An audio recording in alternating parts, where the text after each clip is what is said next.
Good afternoon, you're welcome to the Polity live from the studios of King Adebayo Film and Theatre Arts, normally referred to as KAFTAN Television. The Polity is a program that takes a deep dive into unfolding political events within Nigeria and even beyond the shores of the country. My name is Macaulay Onohashi, welcoming all our esteemed viewers from around the world for joining us today on the Polity. We are going to be opening our telephone lines in the course of the show. Before we do that, let me introduce my special guest who has already joined me live in the studios. And he's no other person than our regular Gabriel Enemali. Gabriel Enemali, you're welcome to the Polity. Thank you very much, viewers. Good afternoon. It's another beautiful day again. Well, Gabriel Enemali is our in-house political analyst.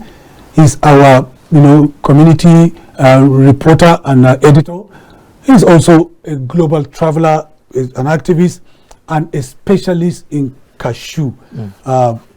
Gabriel, so much is happening within the political firmament of the country. But let's go beyond the shores of Nigeria and talk about the ongoing United Nations General Assembly. That is the 79th of it going on. There, with particular emphasis, let's talk about the quest for Nigeria to be, or Africa, an African country, to be on the permanent seat of the United Nations Security Council. There are 5 countries. Yeah. We have a country like Japan, Russia, France, Britain, and United States of America, of course, the biggest, contributor. Big brother. Now, this quest for a seat, for a permanent seat on the permanent, as a permanent member of the Security Council, how auspicious is it? Should Africa have a say? And why? It's unfortunate that we are talking about asking Nigeria naturally, based on her position. We do not, if we are put our house together, we do not even need to ask for our request. Ordinarily, our population, landmass, blessings, when I mean blessings, natural blessings beneath and above the surface, our sea, our waterways, virtually human resources. If we have harnessed all of this, see, all Africans look up to Nigeria. I give you an example. I was in Cote d'Ivoire. We went to CITA. CITA is Cashew Center for Technology and Innovation Center. Sir, when we came out, the guy from Ghana looked at me and said, Nigeria, please take the lead. So, we do not really have any reason, but because over the years, they see us as not a serious people, and because all eyes is on us, and since Nigeria has not taken the lead, getting that seat, we have to lobby and lobby and lobby. It's doable, but naturally, it's just like in a family where the most senior, who is supposed to take the lead, and other younger ones will follow him, is misbehaving. Definitely nobody will take him serious. Even his own siblings will not take him serious. This is what is happening to Nigeria. Nigeria does not have any reason to even lobby. If we put our, before now, you are aware that even if you travel to US, maybe for one training or the other, before you are waiting for your training to finish so that you can carry your bag and leave. Because you're not interested. Whatever they have there, you already have it in your own country. Is it human resources? Is it good climate? Everything that you need is here. You can attest to it. All the raw materials from Nigeria, put them all together. It's like putting the whole Africa together, sending it out. And at the end of the day, what do we get? So it's unfortunate that because of bad leadership, leaders without vision, leaders without mission, has brought Nigeria to her knees. And that's why you see us, we are requesting. Can you imagine Nigeria even going there to ask for pardon? Pardon us our debts. Doesn't make sense. Debt, forgiveness, debt cancellation, no matter what you call it. Depending on the lexicon you use. But when they got the ones they got, what did they do with it?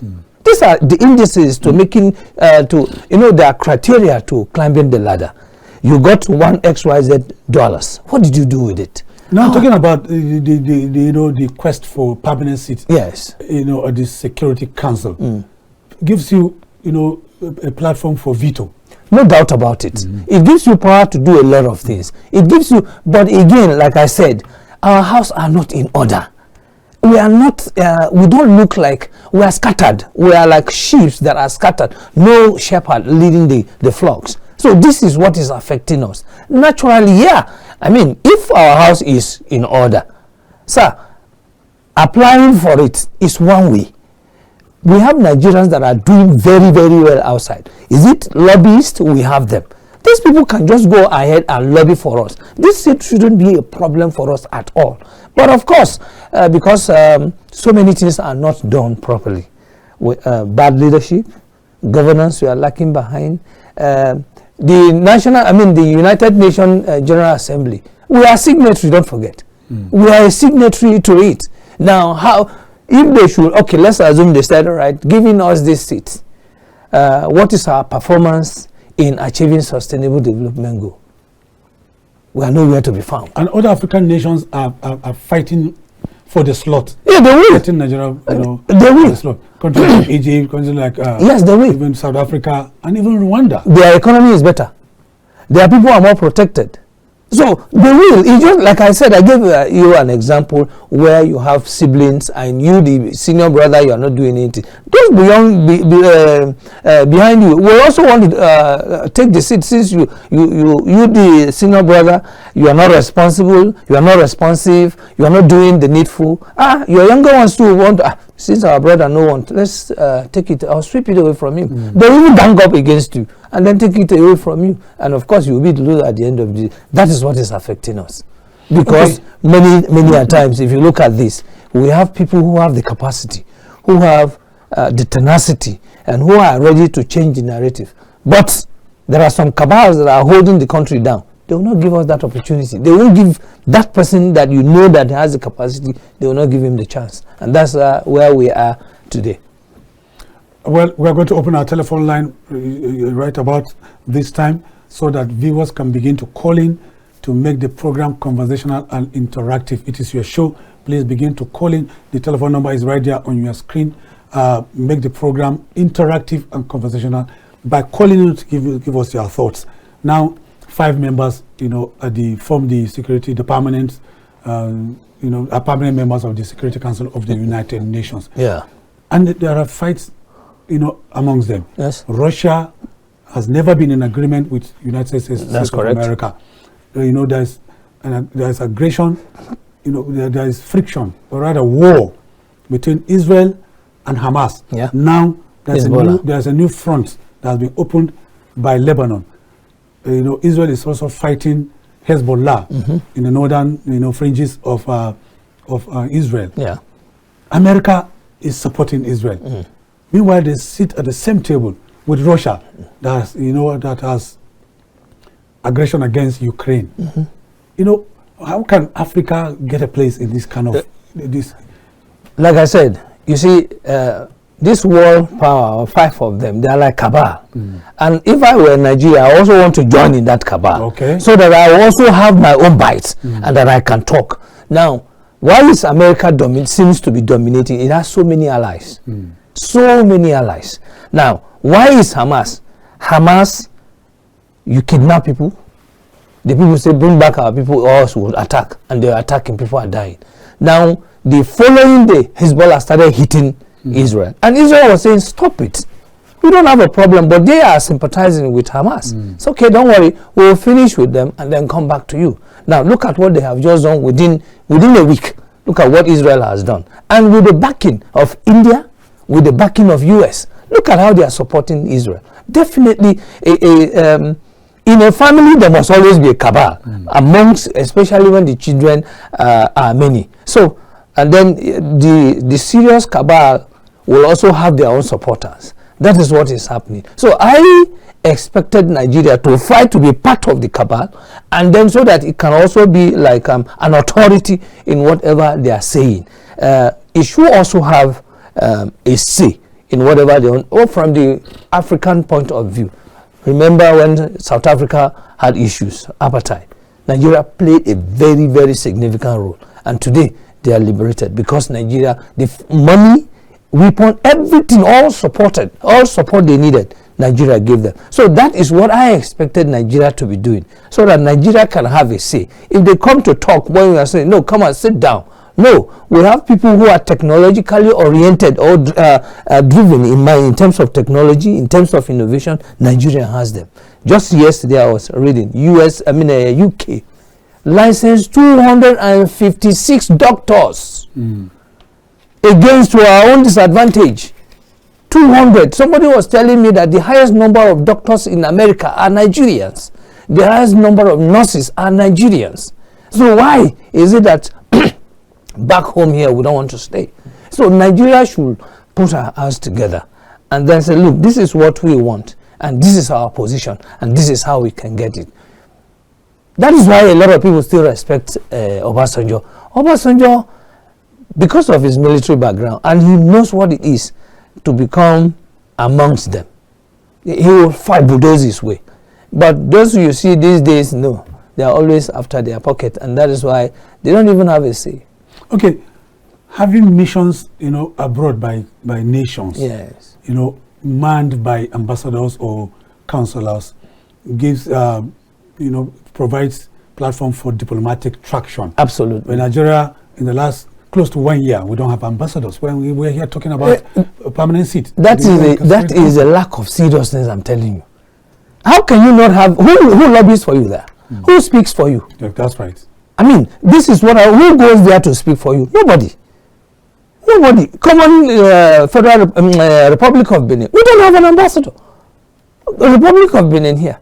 Go and see what they are doing, because the ambassador is speaking for them. I see every country's ambassador is speaking for his own country. Who is speaking for us?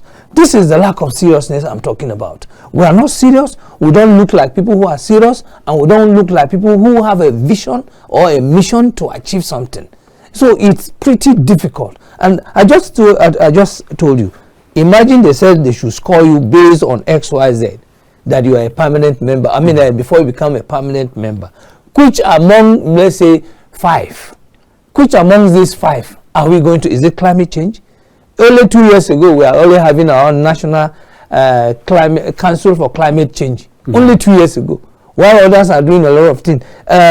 Sustainable Development Goal, 2030 is the deadline. Nigeria is still...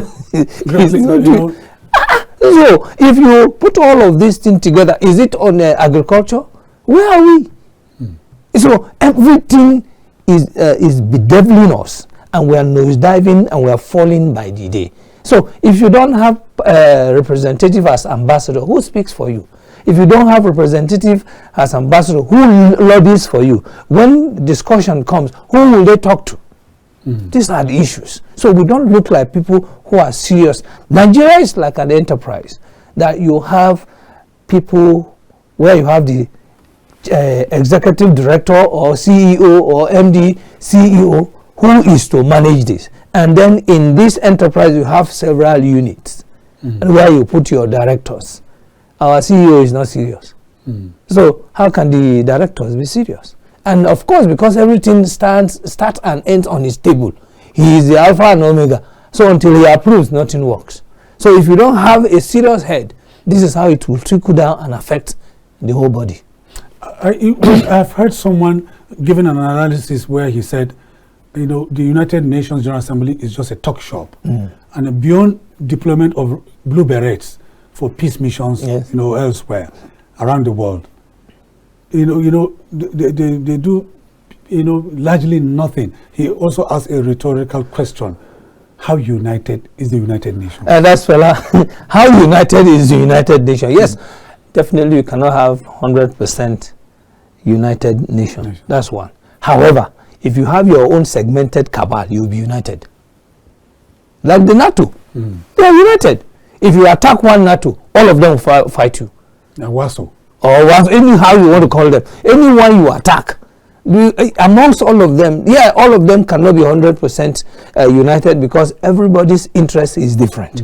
All right? France or US or what's his name? Russia or Japan. Or Japan, their interests are different. So definitely, but in that same united, there are some that have, you know, segmented themselves, and they are united amongst themselves. So if you touch any one of them, all of them will attack you. So there are pockets and clusters of nations that are united against other nations. Absolutely.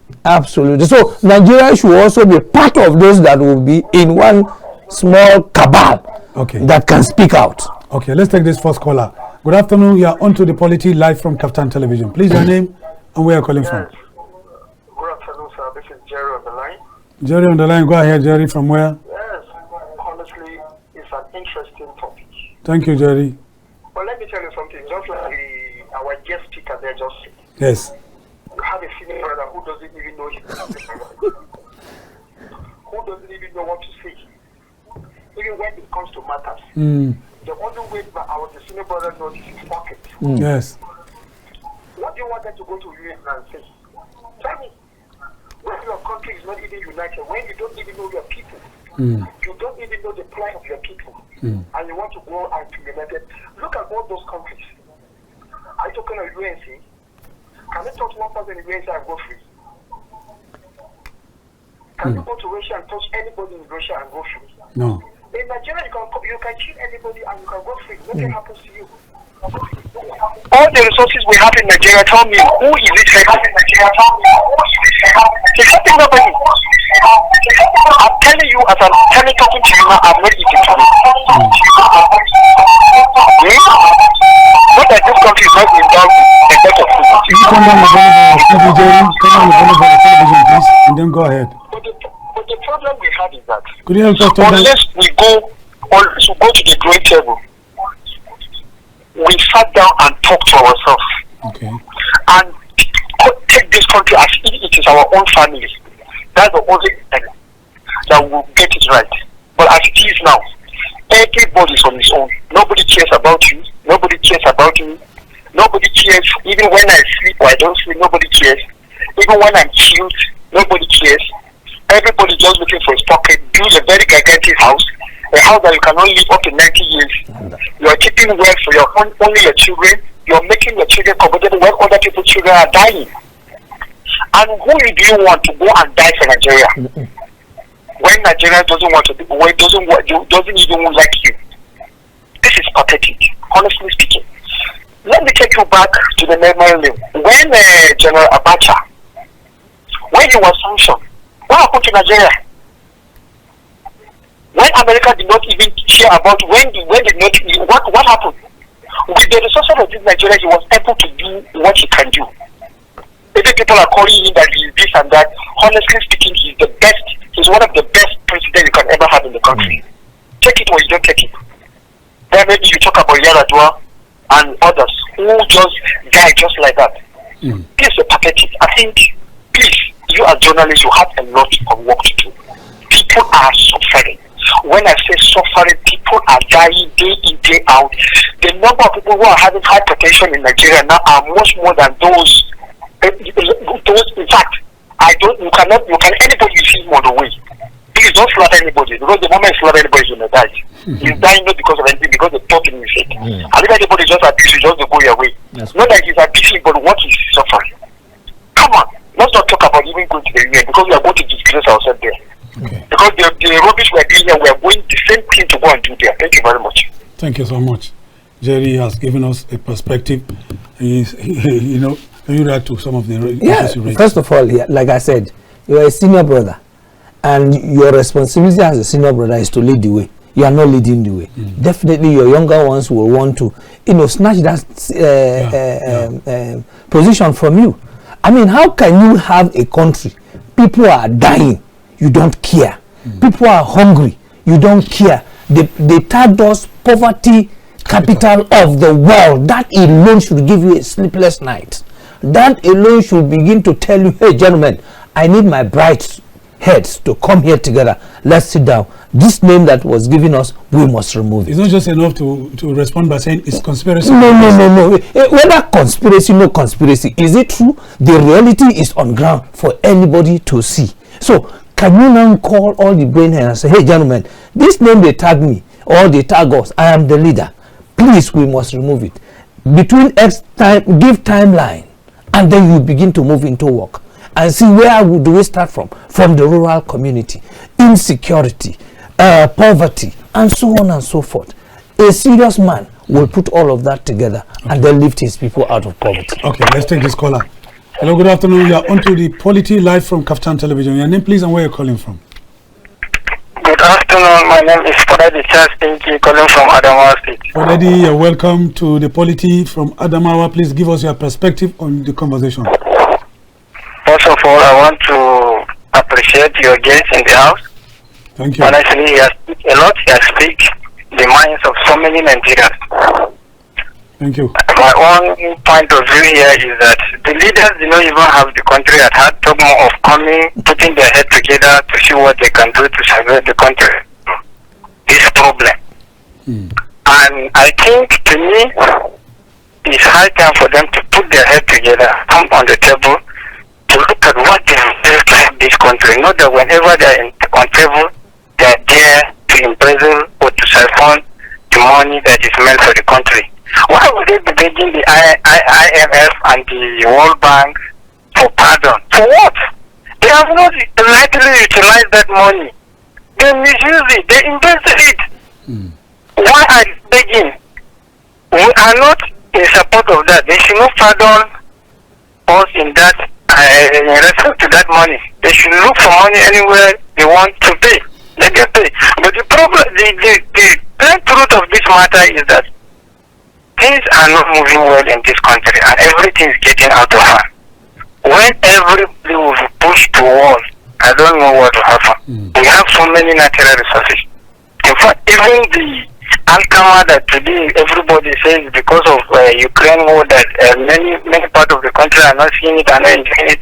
Nigeria in 2 to 3 years time, if Nigeria will come together and say, okay, we want to into this Alkama, Nigeria can even produce Alkama in 2-3 years more than Ukraine, I guess. Yeah. Thank you very much. Thank you very much, Polity, for your perspective. As usual, whenever Polity calls from Adamawa, he gives us a new vista of reasoning, concerning the conversation, in focus. So, could you react to I give you, he just mentioned something. We have Ministry of Agriculture and Food Safety. That is their name. Yeah. Where is their demonstration farm? Demonstration farm, right? I'm not saying big farm now. Their own demonstration farm. Now you are talking about food safety. Food. The moment you are hungry, the moment the middle belt, your belly is the middle belt. The moment your middle belt is in crisis, your head, your legs are all in crisis.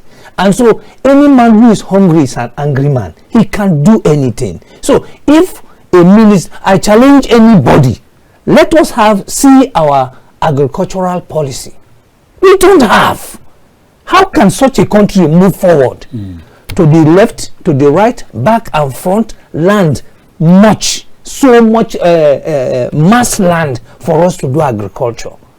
Green, there are some places that will just come and stand. You see green grass. It's an evidence that you don't need fertilizer. You don't need any scientist to tell you this land is good for one farm produce or the other. Why are we not?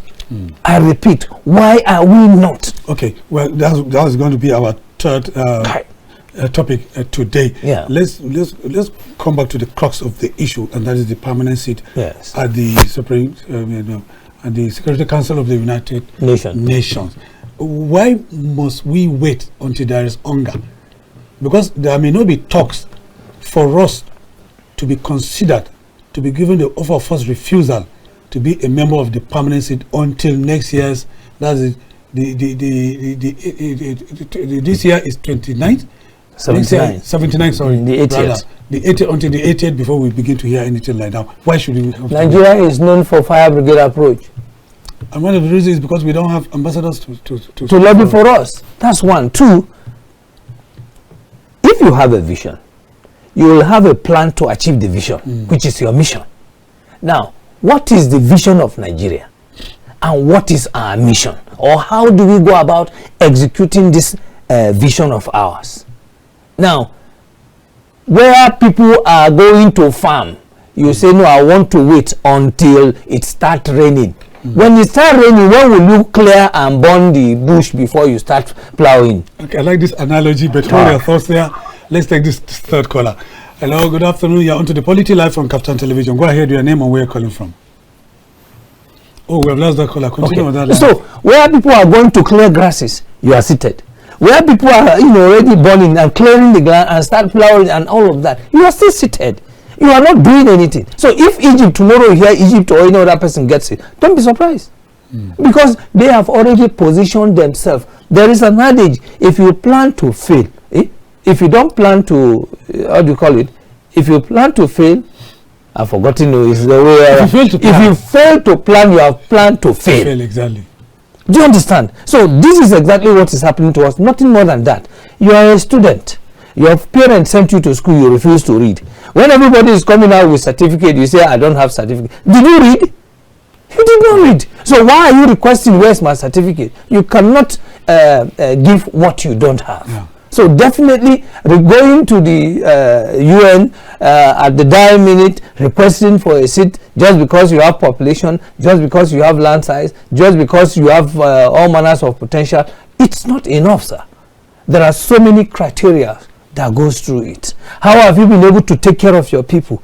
What is your GDP? What is how do you protect your people? What is the hunger percentage in your country? Today, as I speak, just like our caller said, if somebody insults you, don't even insult him back. Just go. Because you can touch him, he will fall down. They say you have killed somebody. He is looking for who to pour his anger. He is angry. Everybody, male and female, young and old, are angry. Because everything is not working accordingly. And these leaders are behaving as if all is well with us. How can, in this time and Borno, we did talk about Borno. Have they said anything concerning it? Do we know the number of people that have died? Do we know the number of people that are now homeless? Do we know the number of farmland that have been destroyed? All of this, we don't. Do we even know the statistics or population of Nigeria? We're only known for poor data in this country. Thank you very much. As approximately estimated to be at about, that is all I have always been hearing. The last time we had our population census was 2006. And that same population census is not acceptable by all. Because where they counted me is different from where I am. What kind of a thing is this? Is this a country that wants to make progress? And without statistical data, you cannot make progress. Why should other organizations, for instance, UNICEF, EU, should be also doing the population census for us? And then they also want us to carry it. It doesn't make sense. So asking for a seat as one of the permanent seats, I think, I'm not saying it's not good, but then how prepared are we? And because we are not prepared, it's going to be pretty difficult. Next year we'll say the same thing. Another year again we'll say the same thing. As if we are not human beings that thinks. Okay. Following a viral video that made rounds and got traction on social media concerning allegations of infractions against the correctional service prison officials, correctional centers in Nigeria, the Minister of Interior, Olubimi Tunji-Ojo, has suspended two directors of prison service or correctional centers in Nigeria. And that is going to be our conversation when we come back after this short break. Please don't go anywhere. We'll be right back. Stay with us.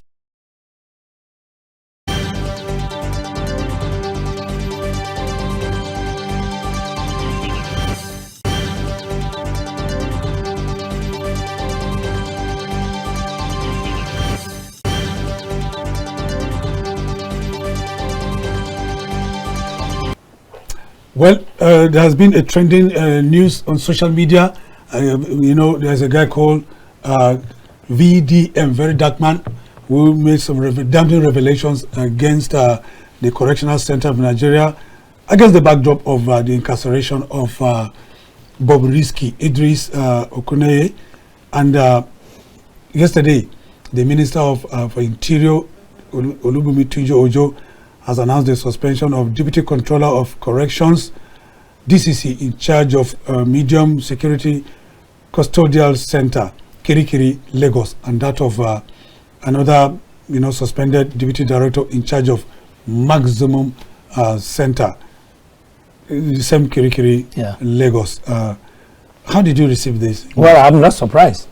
Sir, any nation that there is law and order, people will behave. I congratulate the minister for taking that action. Number two, when I listen to it, I'm an editor. It doesn't take me or anything. If you ask me to investigate whose voice are they, I'll just lay it and trace whose voice it is. But I can challenge you, in Nigeria, we don't keep record of all of this. So I wasn't surprised. So it's not, you listened to the voice? I listened to it. It wasn't AI, this was AI No. It's not AI generated? No, it's not AI generated. Okay. Even if it is AI generated, there's a way you can also use the same AI to verify. Thank you very much. And so, number two, this guy came out of prison looking fresh. So I saw him when he came out. Yes. And I was like, is it that he was given a separate treatment? Of course, I didn't have all of this at the background. Didn't come to me and say, he said that this guy is kept in a better place, looking fresh. Now, wow, this camp is in good. Anyway, but here we are. Now they are suspended. This is what we need. I expected the same thing to be done to anybody who is managing Borno dam. You're talking about Bobrisky. Many people don't know Bobrisky. The MCR is going to display his picture so that we resonate with. He's a cross-dresser. He's a cross-dresser. He's a man who feels dressing like a woman, will give him attention, which he actually got. Well, beyond that, I don't know whatever he does. This is the minister. Yes, this is the minister. I think Oluwatunji Ojo. He's doing pretty well, and then we need more of him to come on board, so that all of this is a very, very dark man. Very dark man. He's doing a wonderful job. In fact, today he is now one of the persons that people are afraid of. If he carries your matter, he will follow it to the end, especially if he has evidence. And that is why I like him. This is Bobrisky. And this is the Bobrisky, a man, absolutely, a man who says he is now a woman. Oh, well, this is Nigeria. We allow anything goes, and which we want to call it a democratic country. This cross-dresser, in April, the EFCC arrested Bobrisky on 6 counts of money laundering and naira mutilation.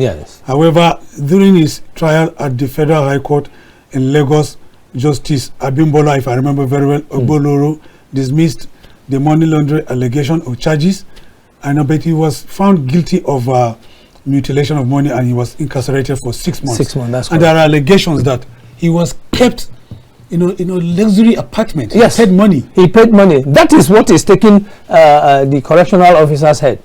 If they had done their job, you see, sir, you that is giving and you that is collecting, both of you have committed offense. So until we have the law that decisively deals with culprit, we will go nowhere. That is why Nigeria is not making progress. Sir, for this that has happened now, you will see that everybody will sit up. If amongst the officers, they will sit up, because you don't know who is going to be the next person. You don't know information about you that is even outside. So it's also an eye-opener. I will give it to a very dark man. He did a very good job. Whosoever sends the information to him, I tried to find out from some of my friends. They said he did his background check. That was even part 1 of the main story. And that was why you see heads are beginning to jump from pillar to pole. I also saw they're trying to involve Falana. He actually did not accuse Falana on anything. He was not even the one who mentioned Falana inside the matter. It was his son that mentioned his name. Well, let's see how I learned that he has gone to the court. Let's see how you. How Falana's name came up, was mentioned was, his son said, Bobrisky said he was approached by Falana and his son for them to work out. Pardon. Of state pardon. Presidential pardon. So is that wrong? No, it's not a wrong thing, but he's taking it as an offense. And that is what, I mean, Falana, whether you like it or not, is a renowned name in Nigeria that is well respected. I was in a court in the midst of many sons, and then when he came in, virtually all the sons that I saw, all of them stood up and gave him charge. He was the only person that was seated on his own bench, and I was like, all of you not son. They said, no, son get grade. I said, oh, okay. you know. So he's well respected before the judges and also before his colleagues. So definitely, it's not a bad thing if he could say that my father can help out for you to get a pardon. But why is he taking it as an offense is what I don't know. Probably wants to deny it. Well, you know, Nigeria, until the voting casts, that's only when we give up. But the battle has started. And Tunji, who wants to make sure that his ministry is clean, he has taken the first step for proper investigation. The people that are involved, please step aside so that proper investigation can be done. So I also expect other like the EFCC too. They also need officers that are involved. They should also, you know, send them packing to go for maybe on suspension, so that proper investigation can be done. And at the end of the day, let us see the result. Yeah, actually, they said the suspension were done in such a way that, you know, so that it will create opportunity for thorough investigation. Absolutely, that's what and then the findings will be made public. If do you? I agree with it. So that you see, if it's made public like that, every other person will sit up. So we need 2, 3, like I said, and I just want to be modest. Nigerians are very good law-abiding persons. If the person at the top takes the lead, every other person will follow. That is the truth.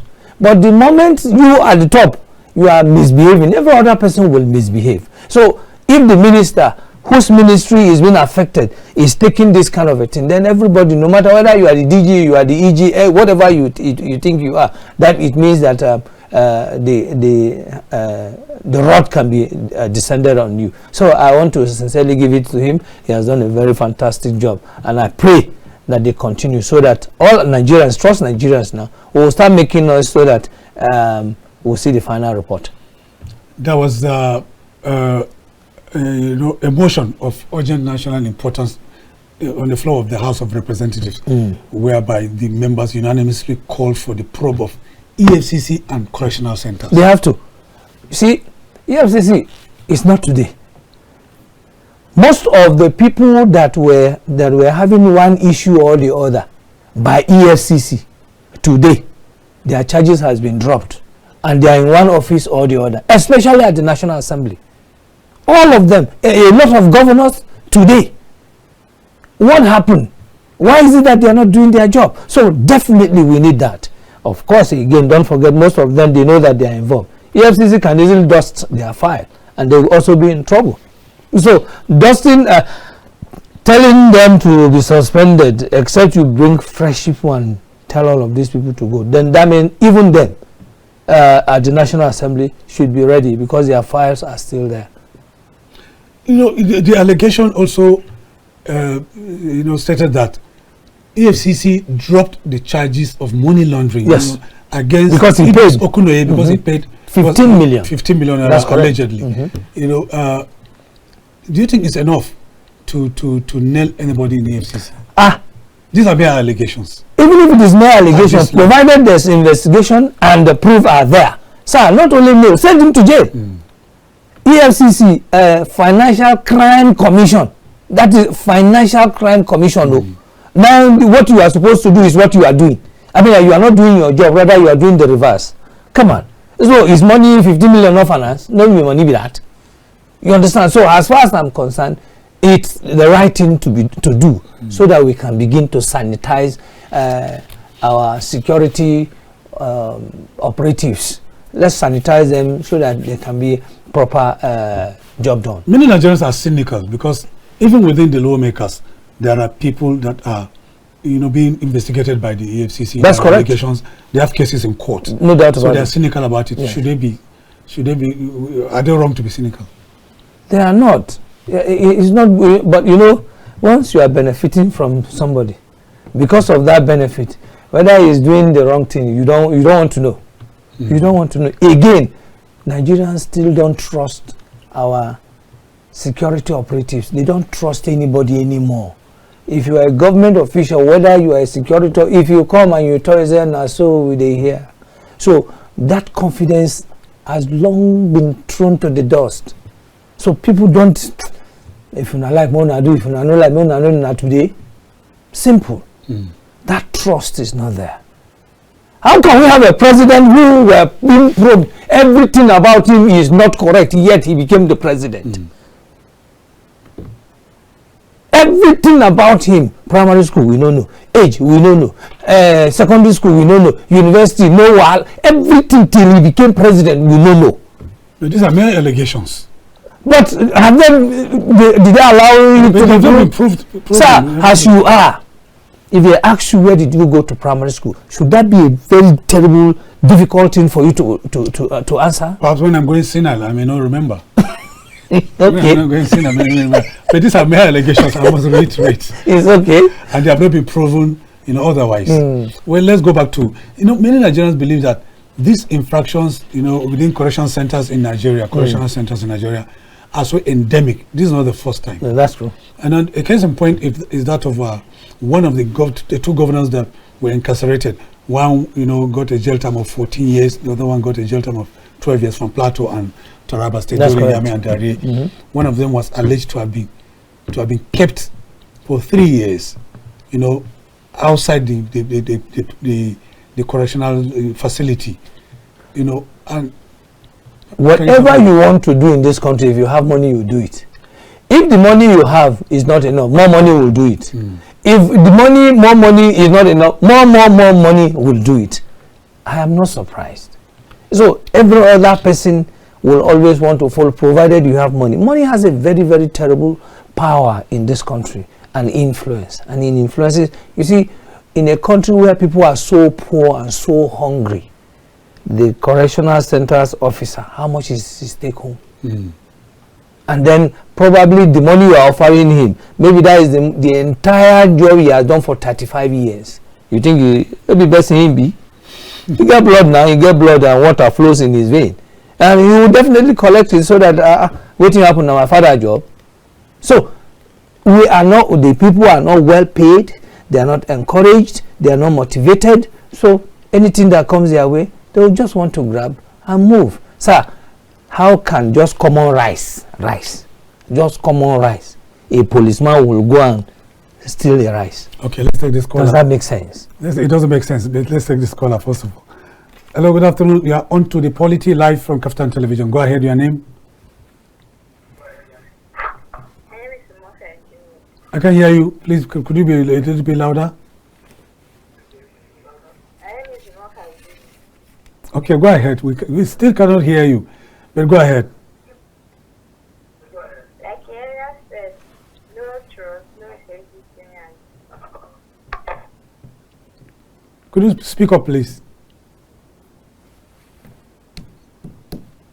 She sounded like someone who just woke up from sleep. That's correct. But go ahead. It's all right. So, like I said, if you are not motivated in your job, you are not encouraged, no take home. I mean, what we are paying our people is our salary. Officer, you have children, you have wife, you need to take care of yourself, you need to look good, and with how much? So whatever you see, it is they bring before you and dangle before you. My father was a military personnel.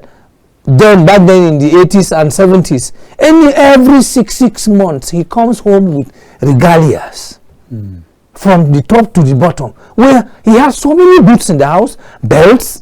And I was like, what is happening? You go for this, you see him coming at a point they were even selling them because it was so much. Today I was told that their belts they buy, shoe they buy, berets they buy, everything they buy from which salary. So the motivation is not there. So if whatever they like to do because they need to survive, they will want to do it. So you won't blame them. But I'll blame the authority who will refuse. How much are we struggling with? 70,000 naira as minimum wage. That's what we are struggling to pay federal workers, which is not up to 1.3 million in the whole federation. But yet the National Assembly, before they say Jack Robinson, they have given them their own. So why don't you pay the same minimum wage for everybody? National Assembly, since you are not going to work every day, let it be, okay, anytime you go, they pay you sitting allowance 70,000 naira. Yes, 70,000 naira, just like any other person. And see whether or not. With that, you are going to incur their wrath. Which what? If we are serious, sir, politics is about going to serve the people. There is no wrath there. So if we are serious, this is how it should be. That is why you can see in America and other places, one person can be going to the house again and again and again and again because nothing to attract you there. So I don't. I will never discourage it if we can have it done. Well, when the Minister of Interior, Tunji Olubunmi, no doubt is doing wonderfully well. He's one of the performing ministers by the reckoning of a lot of media organizations. But if you ask me to give him, I can score him only 10% too. Out of what? Out of 100. Okay. 10% too. Well, I'm getting somewhere. Okay, let's take this caller. Hello, good afternoon. You are on to the Polity live from KAFTAN television. Go ahead. Good afternoon. Atabo Michael, go ahead, please. But could you raise your voice a little bit? Yes, I really appreciate the wonderful moment Okay. from your station. And my appreciation goes to the presenter. I know it is one of my mentors. We are now. That is by the way, though. Related to issue of mobility and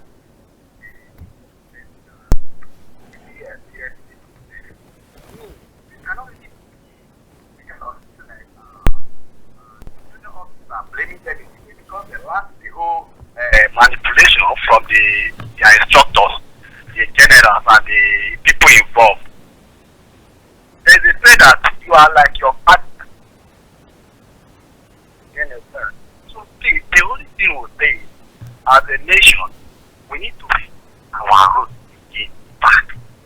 Let's go back and let's Can't hear him at all. Yeah. For me, I'm not being a in what we are doing. You can hear him.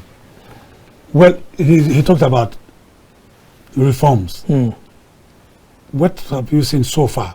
What has he done so far as far as from what reforms? apart from this he has done by suspending them, and then the e-passport. I want to apply for my own renewal. I hope it will work. My friend did it. I hope they sustain that tempo. And then so far nothing much. Their pay take home is still very poor. The prisons are still very poor. Their working environment is over congested. I mean, nothing feeding the inmates. I mean, it's nothing to write home. So I don't really see their barracks is not good. I mean, their welfare is not properly well taken care of. So apart from these two, it's still the same story. That's why I just wanted to say I score him 10%. The 90% is still lying down fallow. I mean, you cannot say you are taking care of inmate. You that is taking care of inmate can't take care of yourself. Anything that been undangled before, you will collect now. You will collect. So definitely, whatever is happening, this is how the country is right now. If you say overhauling of the system, it must start even from the top. I mean, we do not have any reason. Look at the money they spent in. Is it republishing or rehabilitating the rehabilitation of the vice president office? Okay, let's take that one before. Hello, good afternoon. You are on to the Polity live from KAFTAN television. Go ahead. Good afternoon. Good afternoon. Go ahead. Your name, please. What? Saying nothing but the truth. Okay. That is what is happening in the country. Could you turn down the volume of your TV and continue? You are making very valid points. Could you turn down the volume of your TV set, please? Okay. Okay, go ahead. So, what is happening in this country is what is saying. Kudos to me. The Almighty Allah be with you. Amen. Amen. And you too. Amen. So, most of the politicians, they know our problem. They will shout distract. When it is time, they want to go for another election, they will not release money. But to my own surprise, our people, we are yet to learn. Why are we collecting money because you want to? You are collecting money because and you expect a good person to be there. And you are collecting bribes from him. You are selling your connection to that particular person. What do you expect him to do when you collect? You are giving him the key of your television to go and look it. That is just it. So may not let it go until we stop collecting money before we go for our choice. God bless you. Thank you so much. You heard what he said? Yes. Money. Everybody wants money. Quick money. When we were growing up, they said work hard, be diligent, right? Be trustworthy, and then you get the reward. But today, somebody wants to make the whole money today. no process anymore. And that's why some of us, if we talk, they say, you don't like money. Not that I don't like money, but anything you hurriedly get, this is how you will hurriedly live, or it will leave you. Any process, anything any process you take to the top, that same process will knock you down and knock you well. And that is the truth. So we must wake up. If we must overhaul this country, it must come from the top. First of all, reduce the cost of governance. I mean, there is no reason why, because I'm a minister, I must use SUV. No. If I have my way, I will say, nobody. You are my minister, Nani appoint you, I can sack you. Bring me Corolla. Go to Innocent. Go and bring Innocent for me. Let us begin to consume our own now. Let us encourage our own. And if we fail to do all of this, is a backlash. Somebody is buying bulletproof. Why? What are you afraid of? If truly you are voted by the people, for the people to work for them, should you be afraid of them? You shouldn't. You shouldn't. You are there to serve the people. So you should be free to come and meet them. But because you know, one, you stole their mandate. You know that you hijacked their mandate. That's why you are afraid. You want to visit this place, you poor policemen.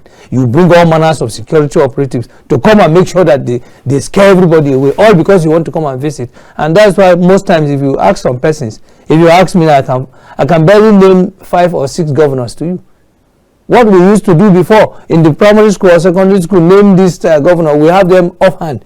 And when they are coming, we see them. You want to come and stay on the road to wave your governor that is coming. But today the governor is in bulletproof, is tinted, is wind up. You don't even know who is inside. Okay, as we're winding out on this topic, yes, VDM versus Bobrisky, would you say the 6 years jail term, given to Bobrisky, 6 months, 6 months, sorry, 6 months, incarceration, would you say it has provided any deterrent? With what is happening? Nothing.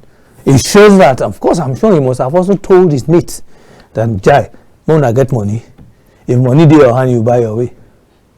So, but with what has happened now, every other person will be scared because you don't know who is monitoring you. Yeah. You don't know who is watching you. You don't know who is your enemy. The guy is contemplating suicide because he says so many enemies. You cannot be doing the wrong thing and expect the right thing to follow you, sir. From nowhere you say you no longer a male but a female, or you are a cross-dresser and all of that. Come on. I mean, there are so many things that you have been doing in hidden. It will come out to the fore and everybody will see it. And that is why we must be careful with whatever we say in the hidden, because it's just a matter of time. The same you use your mouth to expose yourself. That's what is happening. No, the judgment against him that earned him 6 months incarceration. Yes. Will it serve as a lesson for those who engage in currency mutilation? Absolutely. After that, have you seen people in party spreading money anyhow? Okay, let's take this caller. Yeah. Hello. Good afternoon. This is the Polity. We have lost it. Do you see people in a party spraying money again? They will fold it gently and give it to the celebrant. And I want to put it in an envelope and give it to the celebrant. It's more dignifying. Yes, I was in a party and the man was bringing out money and he saw me say, "Hey, Gabriel is here. Oh, Gabriel is here. Oh. I beg, go and get me paper. Even if this envelope, you don't get me paper." He wrapped it before me and then just squeezed it into his hand. Okay. Yeah. Hello, good afternoon. Hello, good afternoon. Go ahead, please, your name and where you're calling from. I'm calling from Kano. Okay, go ahead, sir. God bless you, sir. God bless you too.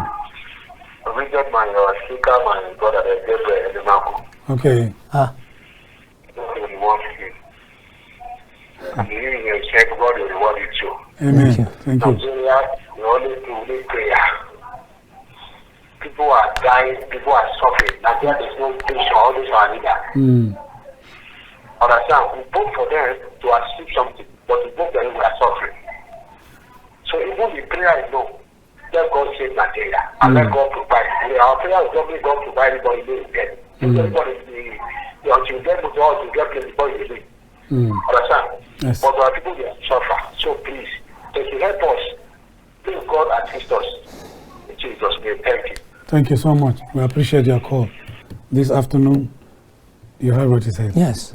I mean, everybody is overwhelmed. We are tired. And that is the truth. And until you see, sometimes I ask myself, all the rushing to the church and mosques in the name of praying to God to help us, is this prayer really getting to God? The answer is no. Faith without work is dead. He will only bless the works of our hand. Show me the man that is diligent, and I'll pave way for him to dine and wine with queens. Not the man that knows how to pray. It's not about prayer, sir. Okay, let's take this caller. It's not about prayer. Good afternoon. This is the Polity, live from KAFTAN Television. Your name and where you're calling from? Hello. Go ahead, sir. Yeah, good afternoon, sir. Good afternoon. Go ahead. Good afternoon. My name is Evans. I'm calling from Benin. Okay, go ahead, sir. Okay. I actually want to say a little thing about this very dark man, Bobrisky. One thing, we need people of his kind in this country. And I mean, very dark man. Yeah. I think if it were to be a normal country, I think someone like very dark man needs extra security right now, because there are some names that he actually mentioned. Those people might want to go against him. You understand? To conclude it all, if he is watching this program, I want him to be extra careful. And we also need the second. He said he has given out the first audio. We need the second one, so to know that Godfather, that Bobrisky Godfather. We need to know that person. You understand? Because like this now, you can't just imagine Bobrisky, a normal a guy who is turning to a lady, has access to this man.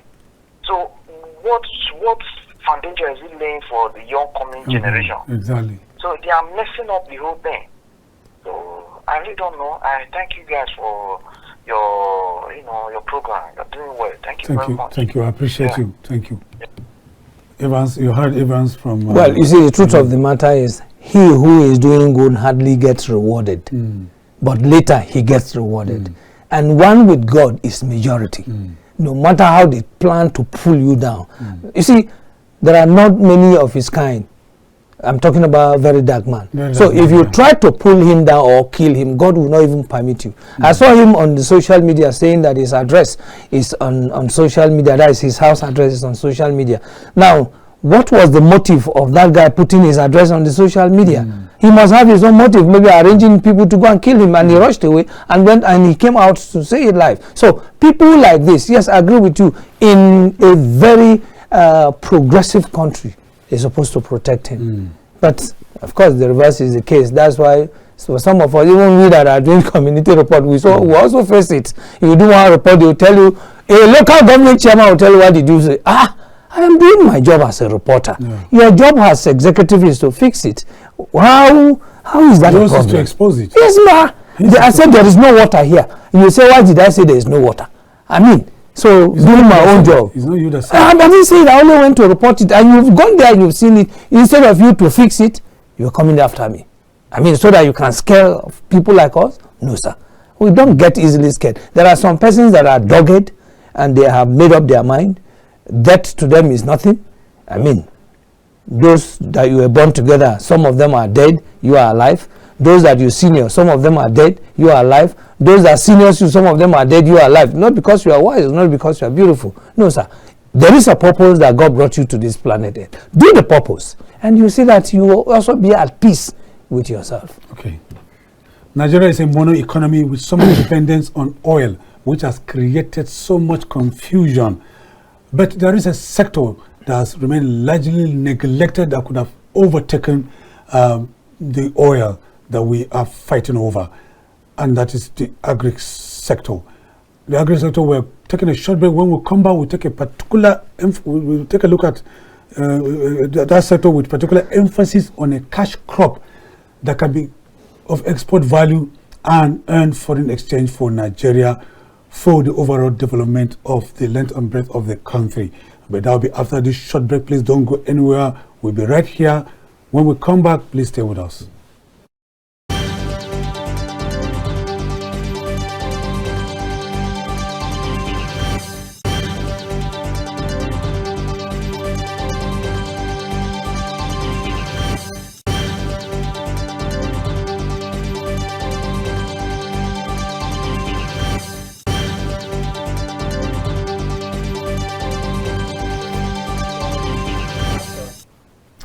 You're welcome back. If you're just joining us, this is the Polity live from Abuja, the nation's capital. We are here in the studios of King Adebayo Film and Theatre Arts Network, commonly referred to as KAFTANTV. And the program is The Polity, a program that takes a deep dive into unfolding political events within Nigeria and and even beyond the shores of the country. We first of all took a look at United Nations Security Council and the quest for African nations to be a part of it, as well as VDM versus Bobrisky. And now we are back to the third topic. And with me still in the studio is Gabriel Enemali. Yeah. Gabriel Enemali is a veteran journalist, a man who is in the trenches, reporting communities. That's correct. His reports is at the community level. Gabriel, let's talk about Nigeria, the need for Nigeria to move away from the mono economy situation that we find ourselves. That is so much dependent on oil, which has terminal debt. Yeah. The entire world is moving to non-fossil energy, renewable energy. But Nigeria is so blessed in so many sectors. You have mentioned it earlier, from human to blessings that are embedded in the ground. One of them is the arable land that we so much have. Take us through the neglected sector and what can be done to harness it. It's unfortunate that Nigeria finds herself in this. Just like I said, Nigeria is an enterprise that is supposed to be managed by professionals, taking every sector account and then making sure that it's good for all. One, Nigeria. Let's even leave Nigeria first. The first job God gave mankind is agriculture. That is the first job he gave man. Now he gave man this agriculture, and that's why he gave him brain to develop this agriculture, to improve this agriculture, to bring innovation into this agriculture, to use this agriculture to protect yourself, to feed yourself, to defend yourself, and then to also use it as raw materials for anything you want to do. God has endowed us with that. But Nigeria, upon discovering oil, we jettison it. And that is why I'm surprised Nigeria being a signatory in the United Nations of Sustainable Development Goal 1 to 17. Nigeria cannot achieve the first 6. What are they? Number 1, poverty, no poverty. Zero poverty. Zero poverty. Number 2, no hunger. Say no to hunger. Number 3, good health and well-being. Number 4, quality education. Number 5, gender equality. Number 6, clean water and sanitation. All of these centers around agriculture. If we take care of our agriculture very well, poverty will cease. If we take care of our agriculture very well, hunger naturally will go.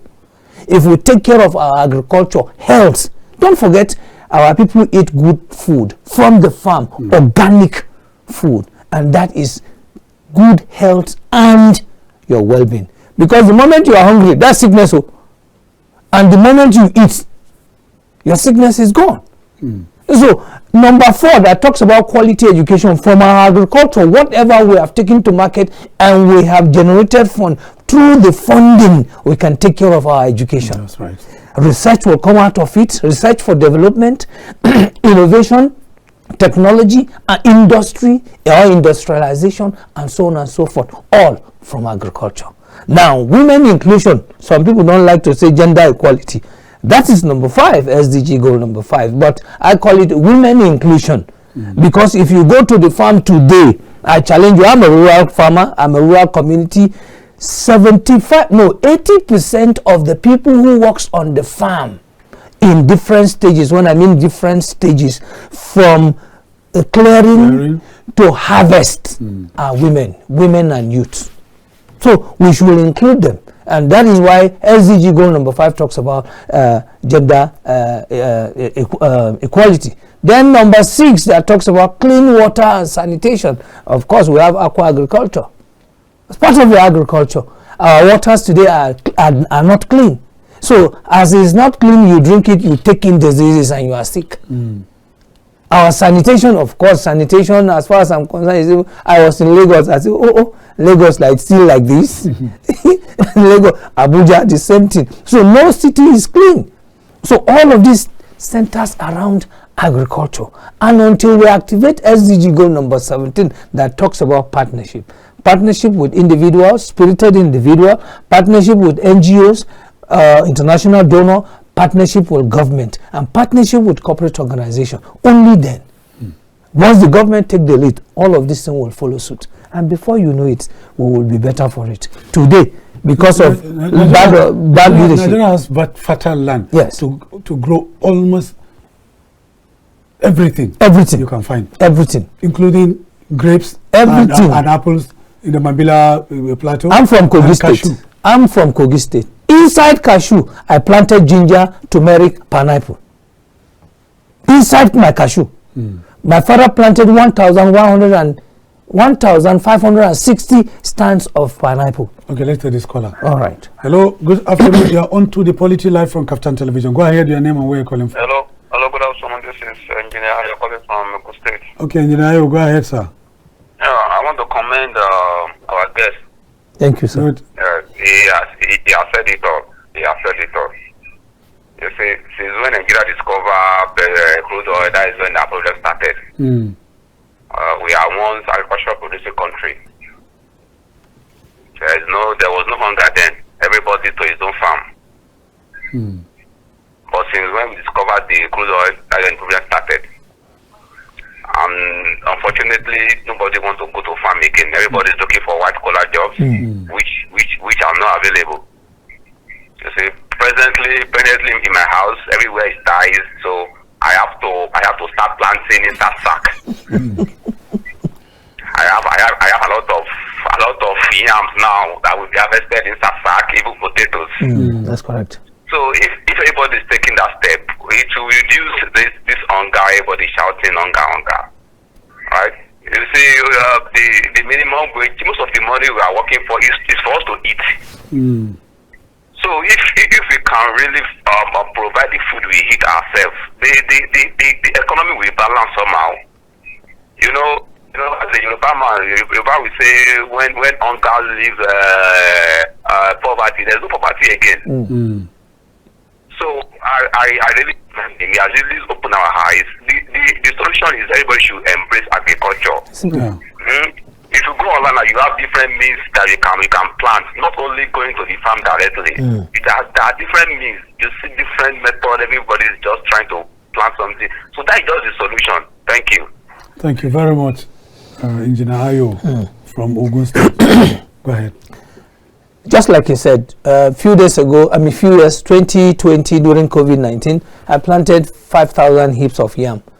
And then Fulani with their cattle destroyed it. So I refused to go back to the farm. And what did I do? I only went to get this cement bag, bakosa, and then filled it with sand. And then planted my yam, in our compound, in the house. Inside it, there was tomato growing, pepper growing, everything all at the same time. In the house, just like you had mentioned. So it's a practical experience that I have. So whether we like it or not, agriculture would have remained our number one. And if we have done that, hunger, poverty, and every other thing would have been relegated to the background. And that is why, like I said, again, we do not have leaders with vision, leaders who are out for a mission. And that's why our people are suffering. When we were in secondary school, there was agric practical. In fact, my highest in agric was practical, 60%. 40 is theory. Our school, because it's a boarding school, we feed ourselves. We have our yam, we have our rice, we have the beans, we have our fowl, that's animal husbandry, we have birds, which we use as our, then we have our eggs, and all of that, we use it to feed ourselves in the school. Is that happening again? No. No. So why did we abandon it? Where did we get it all wrong? Policy. Policy. Now, Gabriel, talking about policy. Yes. Someone told me that we can cultivate cashew. Yeah. Even for export. I couldn't believe it. No, you have to believe it, because in fact that's my area you are touching. Okay. I inherited 33 hectares of cashew plantation. Now in cashew, inherited from who? From my father. Okay. He died a few years ago. Now, sir, cashew is the only, first of all, in all food and cash crop. Cashew is the only crop that the name starts with cash. Okay. Yes. That's quite interesting. It is only the only crop that stands out as food and cash crop. It is only crop that has 3 benefits. 1, it has economic benefit with multiple value chain. Multiple value chain. I wish I send him. I wish he can send this so that you can see them. Yeah. Now, from the farm, the economic of production in cashew is fantastic. Why do you think that the people, Indians, Americans, Europeans, and so on and so forth, why do you think, and then the Asians, why do you think they're interested in cashew? The health benefit in cashew, you can Google it. It's not something that I'm lying. Apart from that, that's how cashew grows. That's the state. Look at it. This is been they are sorting it out. It's at the warehouse. They are sorting it out. That's me on the farm. This is harvest time. That's me on the farm. Okay. Now all the people that look at it, this is the juice and the apple and the nut and the leaf. Now look at it there. You see it? Beautiful. It has the highest vitamin C and the nuts. The nuts, yeah. This is the kernel, sorry, we call it the kernel. From this one alone, you have about cashew, you have over 40 products from cashew. Okay. Look at this one, you can go to the one of these ShopRite and see how much per this. Now, this one that you have just seen, a kernel, a kg of it is about 16,000 naira. While the nut, a kg is less than 2,000. Can you see the disparity? Yeah, yeah. So, for export, yes. In fact, if I'm not mistaken, cashew is the 3rd most sorted cash crop in the world. The 3rd. In fact, very soon it will become number 1 because the product from cashew alone is too much. Number 3, cashew, Australia, Canada, USA, Netherlands, they no longer take cow milk again. They take cashew milk. Because of the diseases from the cow milk that they don't have solution to. But this is plant. The cow milk is fantastic. In my stay in Ghana, in my stay in Cote d'Ivoire, in my stay cashew milk. In my stay in Benin Republic, that is what we drank. Cashew milk. We do it, but of course in the lower scale at the rural community. So it is an avenue that the government can use to create massive job and wealth. Like I said, cashew is divided into 3: the economy, the health, and the climate change mitigation. That can attract carbon credits to smallholder farmers. A lot of people don't know this, not even the government officials. In our own locale, I'm from Maniba, we have trained 250 youths, women and youth especially. What are they doing? Before you get to that training area, let's talk to this caller. Hello, sir. Hello, we can hear you loud and clear. Go ahead, your name. KAFTANTV. Yes, KAFTANTV. KAFTANTV is always the best. Okay, thank you. Yes, your analysis always makes me go gaga. Thank you so much. We appreciate you. Yeah, I'm back to the topic again. Jerry, by name. Jerry, go ahead. Yes. You see, before now you should know that Nigeria was not like this. When this issue of security came into place, that is why even places that grow food mostly, they don't go back, they don't go to the farm. Are you talking of Benin State? Are you talking of even Kaduna State? Are you talking of Niger State? If you want yam, those are the places they farm yam mostly. You talk of Benin State, Nasarawa State, and Niger State, yes. But because of security, see, once there is security, it's not stable in the country. There's nothing you can do about it. You cannot move forward. Yeah, that's right. Security is the first thing. Even in your own room, in your own house, in your village, when they say that there's no security in your village, where will you go? Okay, will you go to Zamfara? Okay, look at Zamfara State, Borno State. Like Granada and all that. That is where the fish and all that is. That's where we normally have all this thing. But they are not there. Just because of security. You cannot tell me because some people are fighting in their own country, so it should affect us. Why should it affect us? The landmark is there. We have almost everything in Nigeria. We are being endowed with so many things in Nigeria. But the only thing that Nigerians, that we are into this problem today is because we we have not even known what to do with ourselves. The only issue we have now is petroleum. That is the only thing that every Nigerian eyes is oil. Everybody wants to roll there and make money. Fast money. That's what Nigerians are known for. We have already forgot about agriculture. What was coming up? In fact, since I was born in a village, I have never experienced hunger, even for a day. In my village, I have never. But this year, when I traveled back to the village, it was in fact, I even say, why did I even go to village? Because the little thing I had on me, I had to spend 1 week, but I spent just 1.5 days and I left. So where are we going, my brother? The money is not there, the food is not there. What do you want?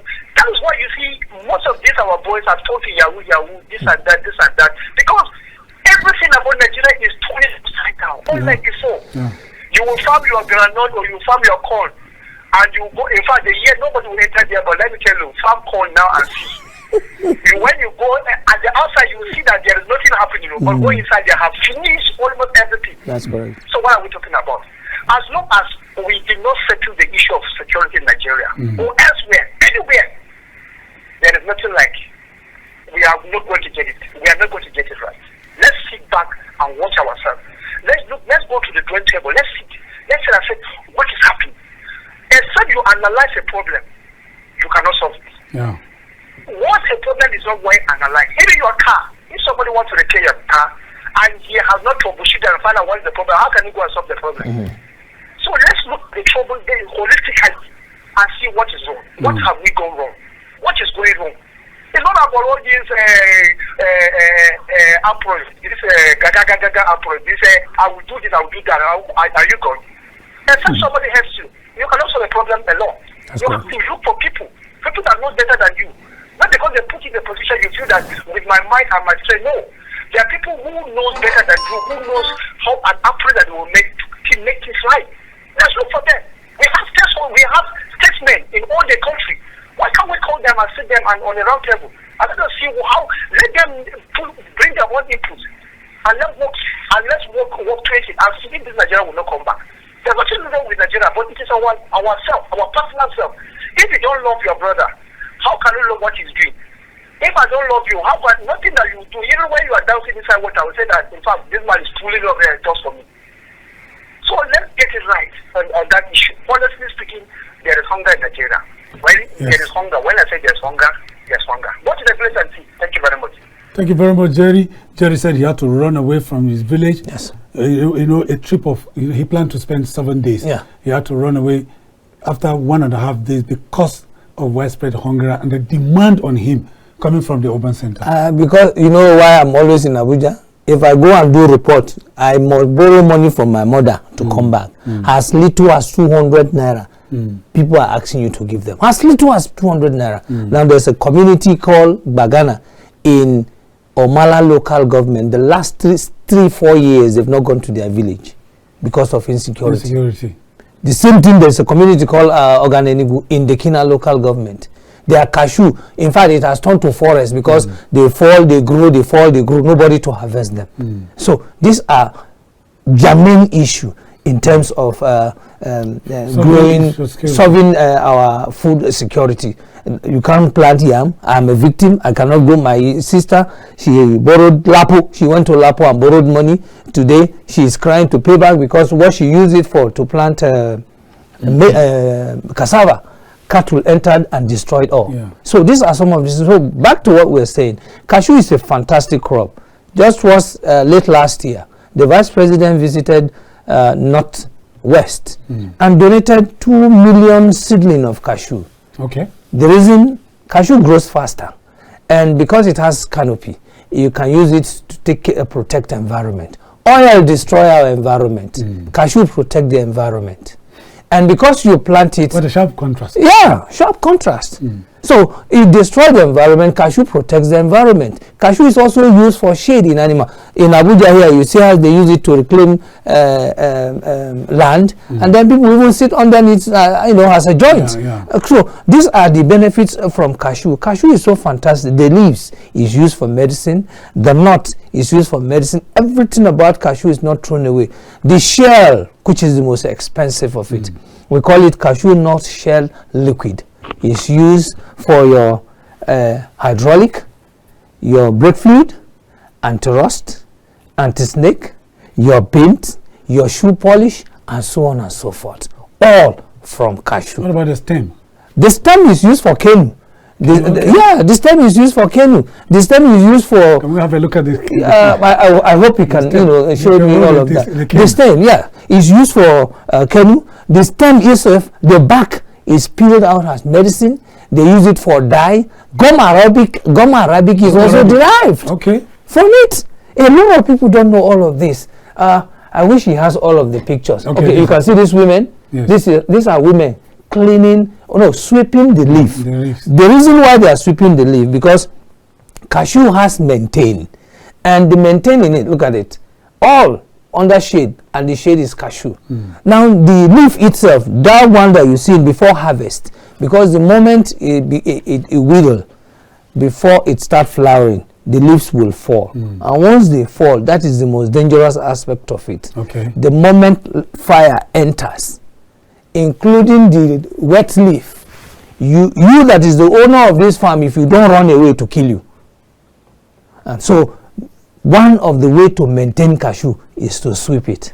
But there's this fear that it attracts, reptiles, particularly snakes. It does not.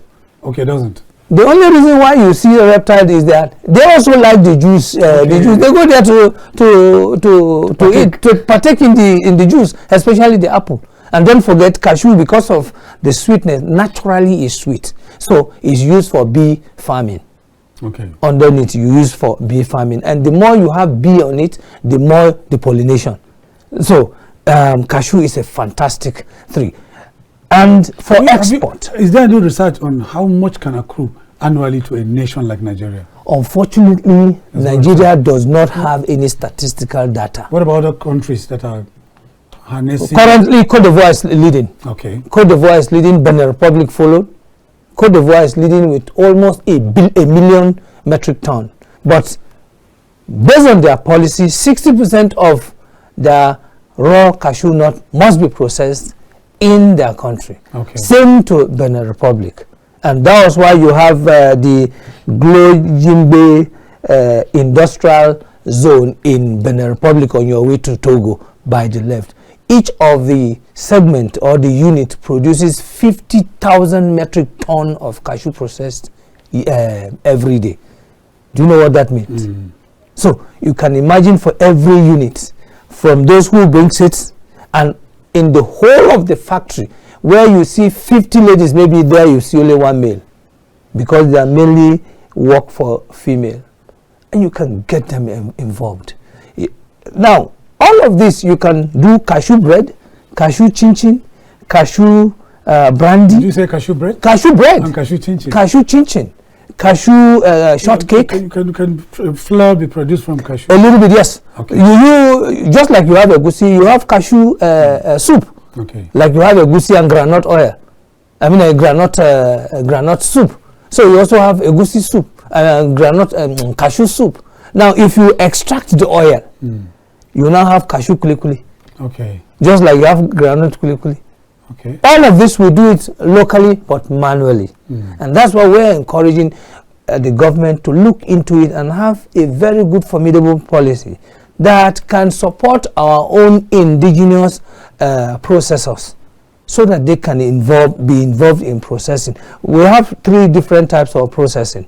We have the rural processing, which we do at the rural community, because the women and youths, they buy it and process. They are the one who does all of this. And of course, if you test our own, you will not want to test any other one again. And then you have the advanced processing, where you have the machineries. And then the other most advanced technology that uses machineries. Everything is machine based. And that is the only way we can solve this problem. Cashew is fantastic. Well, Gabriel, Enemali said cashew is fantastic. One day I would like to test cashew kulikuli. Please. Thank you most profoundly for finding time to come to the Polity. Thank you as so usual. much. I thank our numerous viewers and our vibrant callers who called in. Thank you so profoundly. I want to reiterate at this point that every comment, all the comments made by our vibrant callers are their personal opinion that have no relationship with the editorial policy of KAFTAN Television and its management. On behalf of our producer Ruben Okala and the entire production crew, particularly my guys in the master control room, I remain yours sincerely, Macaulay Honohashi, saying thanks for joining us today. See you next time and bye for now.